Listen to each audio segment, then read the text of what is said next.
Good afternoon, everyone. Got a special video today. 1,000 subscribers. I would have never thought in my wildest dreams that many people would be interested in what I have to say. So, at any rate, I thought I would do a review finally, catching up on this with everyone else. I'm sure there are a lot of other reviews on YouTube about this, but it's about the movie Father Stu. I actually did not go to the movie theater to see this. It's just really tough for my family to get a babysitter, and it is just definitely not a movie. We knew it was not a movie to take the kids to, just due to language, and we knew that going into it. I bought it to support the movie, and I just watched it my second time last night with my wife. I knew I was going to be doing a review on this, and I wanted a fresh mind for seeing the movie and seeing if I caught stuff I didn't catch the first time through it. So yes, some people have called this movie blasphemous. They refuse to watch it because of the language in the movie and of the way Stu acts or acted in his life. And yes, it's blasphemous. The things that he did, the things that he said, the way that he acted, the language that came out of him, it was blasphemous. But the things that he did were no worse than what St. Paul did to Christians. Remember, he actually, killed them. He murdered them, persecuted them, and then he converted to Christianity. And Saint Augustine, if you read his story, I'm sure he had a potty mouth and was obsessed with sins of the flesh. And this was like a modern day version of those stories coming to fruition. And Saint Paul was martyred, and Saint Augustine. We have also Father Stu. He wasn't martyred, but I'm trying to keep this to have as little spoilers as possible, and what I do mention in it is just going to be very minor details. But we should all know going into the movie that this is a man, just from the cover. The top, he shows him as someone in jail, to the bottom being a priest. He completely changes his look there. And if there's one thing Mel Gibson does in his movies is he makes it pretty real. Passion of the Christ is one of the greatest movies ever made, and he made that very psychologically traumatic for us to know what Jesus went through for us in the Passion. That's why it was so gory, especially with the scourging. And Hacksaw Ridge, that movie, once it was Hacksaw Ridge was like two different movies. The first half of the movie felt completely different from the second half, and the second half was like watching one of the newer Rambo movies with the amount of dicing and blowing apart of people, and it just made it feel like you were part of the battle, part of the war in that movie. And in this, he just tries to keep it real. It's nitty gritty. Let's face it, our lives are rated R, and we're like, remember, we're lambs among wolves. So the wolves in our lives are the rated R aspects of it. We hear potty mouths all the time. Me at work, I have actually a very respectful boss, and I wear my faith on my sleeve, but I don't shove it down people's throats. I kind of just do my job. I live my faith while I'm trying to do my job. And my boss has a potty mouth, and he will be in a meeting, and he'll just start talking, and then he'll just slip out an f-bomb or whatever, and whenever he does it, he looks at me and he says sorry. And I say to him, look, man, I don't care, you can talk like that all you want, I just don't expect me to talk that way. I'm not going to. I'm But he has, um, he's nice enough to say that he's sorry when he does it, so it's kind of cool there, and he knows I'm not gonna say anything. And um, what am I gonna say? You shouldn't say things like that. I mean, he knows how I feel about it. He knows how we feel about it. Kids are making noise. Sorry about that, but it's all good. At least he's excited down there. He won something playing with his brother right now. So this movie is a lot like that. People just want to refuse to watch it because, oh, the Yank language, it's yucky. We don't need that. And it just makes it feel more real, especially with it being more of a modern story. And yeah, he's a potty mouth. Like, the language starts right away. There's a warning at the beginning of the movie: rated R for language throughout. It's not blood and gore. It's just language and dirty talk, but it doesn't get into any like sexual talk and things like that. I mean, he's a sins of the flesh person, but it's not focused on that. It's really just more potty mouth, and he doesn't get along well with his father. And the reason behind all of it is pretty much the trauma that he endured when he was a kid, when his little brother died, when Stu's little brother died, which kind of catapulted him into why he is the way he is. So spoiler alert on that. Sorry, I'm trying to keep it as minor as possible. Seriously. But anyway, this shows that it's basically the language thing.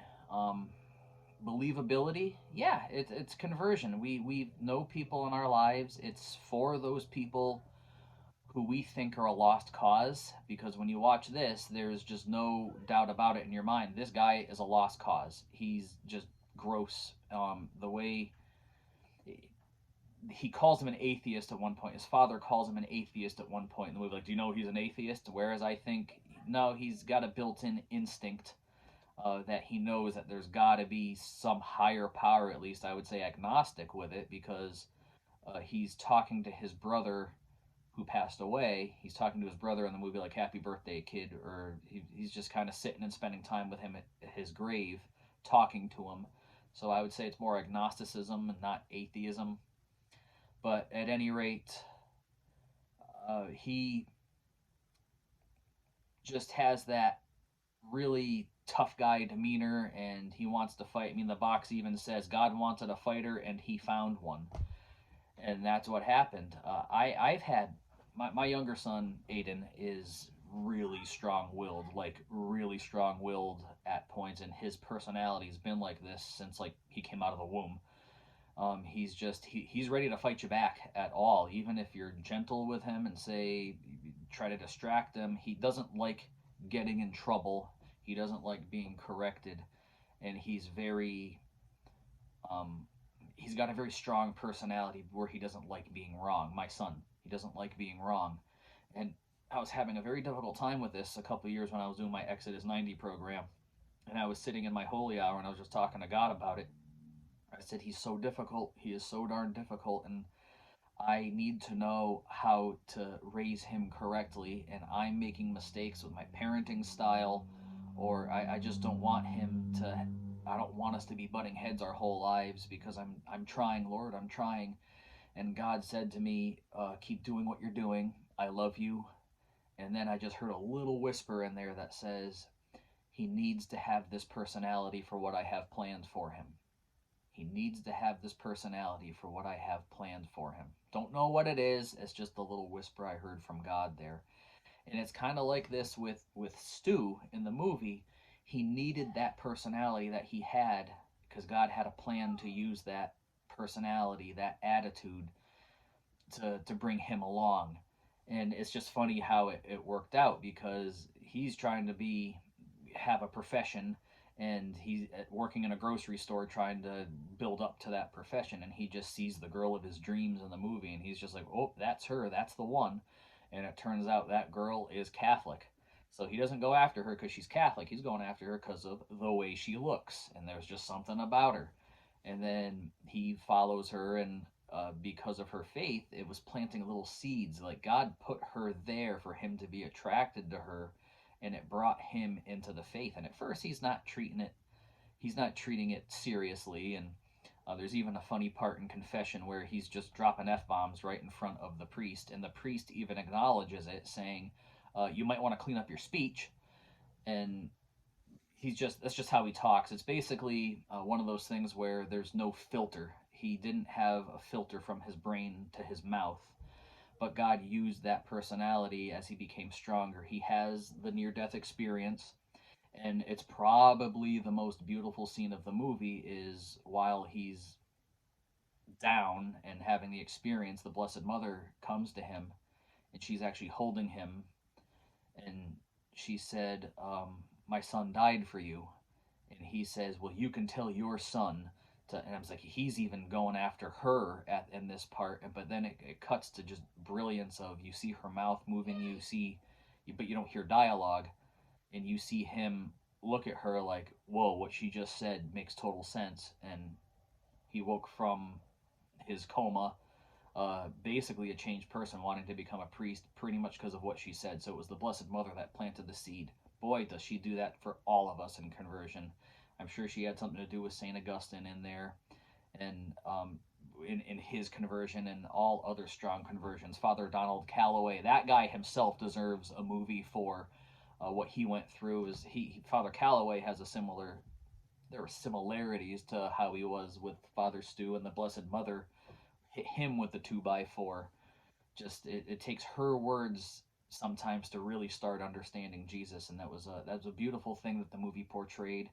It shows him holding a rosary he received as a gift. So many people just receive rosaries and never use them. They just end up hanging on their dashboards, or like hanging in a room somewhere, collecting dust on their dresser or their nightstand, when that rosary is shown multiple times in the movie in Stu's hands as he's becoming more fervent in his faith, but with the same attitude.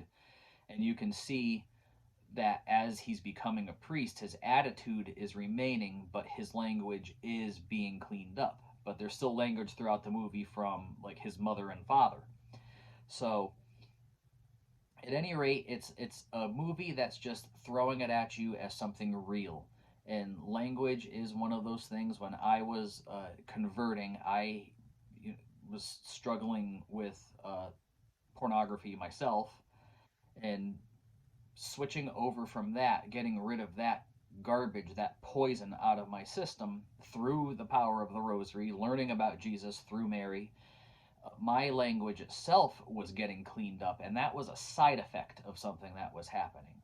But as I said, we live in a rated R life every day of our lives. We hear the language, and yes, it should make us as Christians uncomfortable to hear it in a Christian based movie, but we need to know it in conversion stories. Like if Father Donald Calloway does a conversion story and turns it into a movie, I don't think language is absolutely needed, because we will have already seen that with Father Stu, because Father Calloway has a different type of story that's still not good. I mean, if you read through the majority of his No Turning Back book, it's like you're 60% through it, and it's like, well, when's the conversion going to happen? Things are getting worse, not better.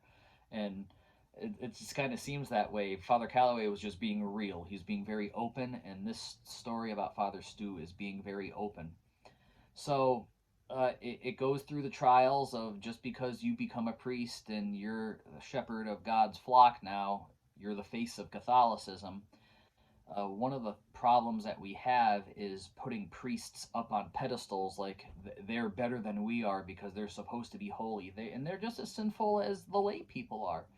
They, I'm sure, have lustful looks. They struggle with their sexuality and their sins of the flesh, and could have drinking problems, could have drug problems, could have porn problems, whatever. It's We got to pray for them to stay out of mortal sin and really understand the sacraments, because once you find out what the Eucharist is, and that you should be out of a state of mortal sin to receive it, because you do not want to drink condemnation or eat condemnation upon yourself by eating and drinking the body and blood of Christ in a profane manner.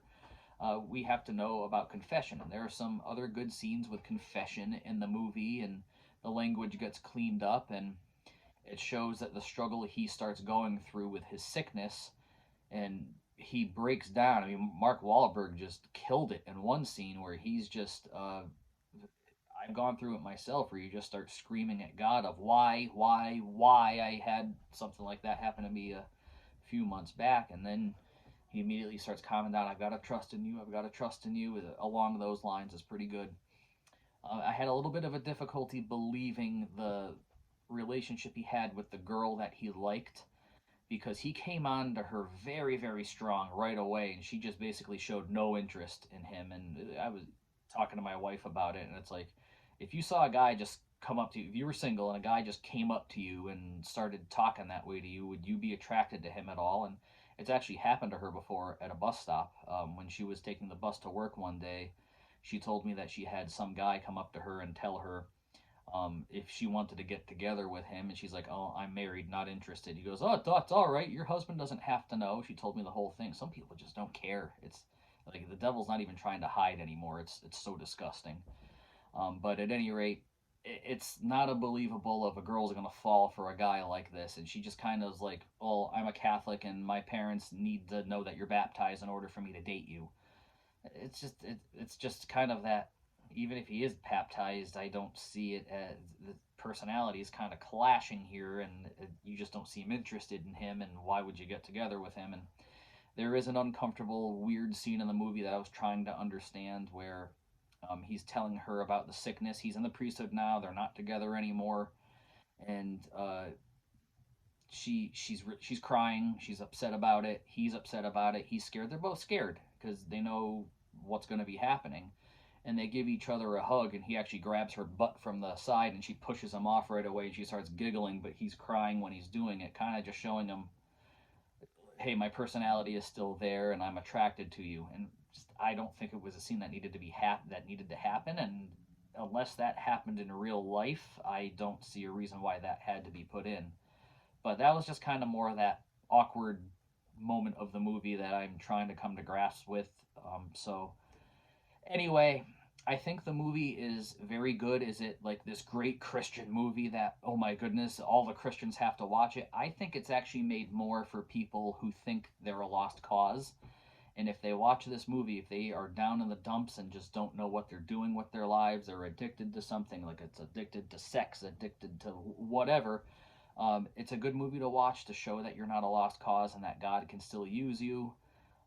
And there are experiences that happen in our life of why God put those things down before us, because He uses the cross for us. That cross looks like a defeat, but it's actually the victory. So I'm going to do a giveaway of the digital copy of this movie now. All right. So if you do not have this movie and you want the digital copy of it, the heads up is I would not watch it in front of your kids until they are older. And if you are offended by language, this is not the movie for you. But this is going to be a free for all. If you have a Vudu, Prime Video, Apple TV, Google Plus, or Google Play, I'm sorry, Google Play. First come, first serve for this right here. You waited through the entire review, and I'm going to hold this up for you right now. This movie is yours. So first come, first serve to whoever gets this right here. Just hit pause right now.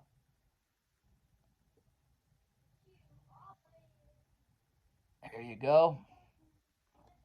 Give it a try. And if the movie is gone, someone got there to it before you did. So whoever is going to be getting this movie, enjoy it, and I hope you get something out of it.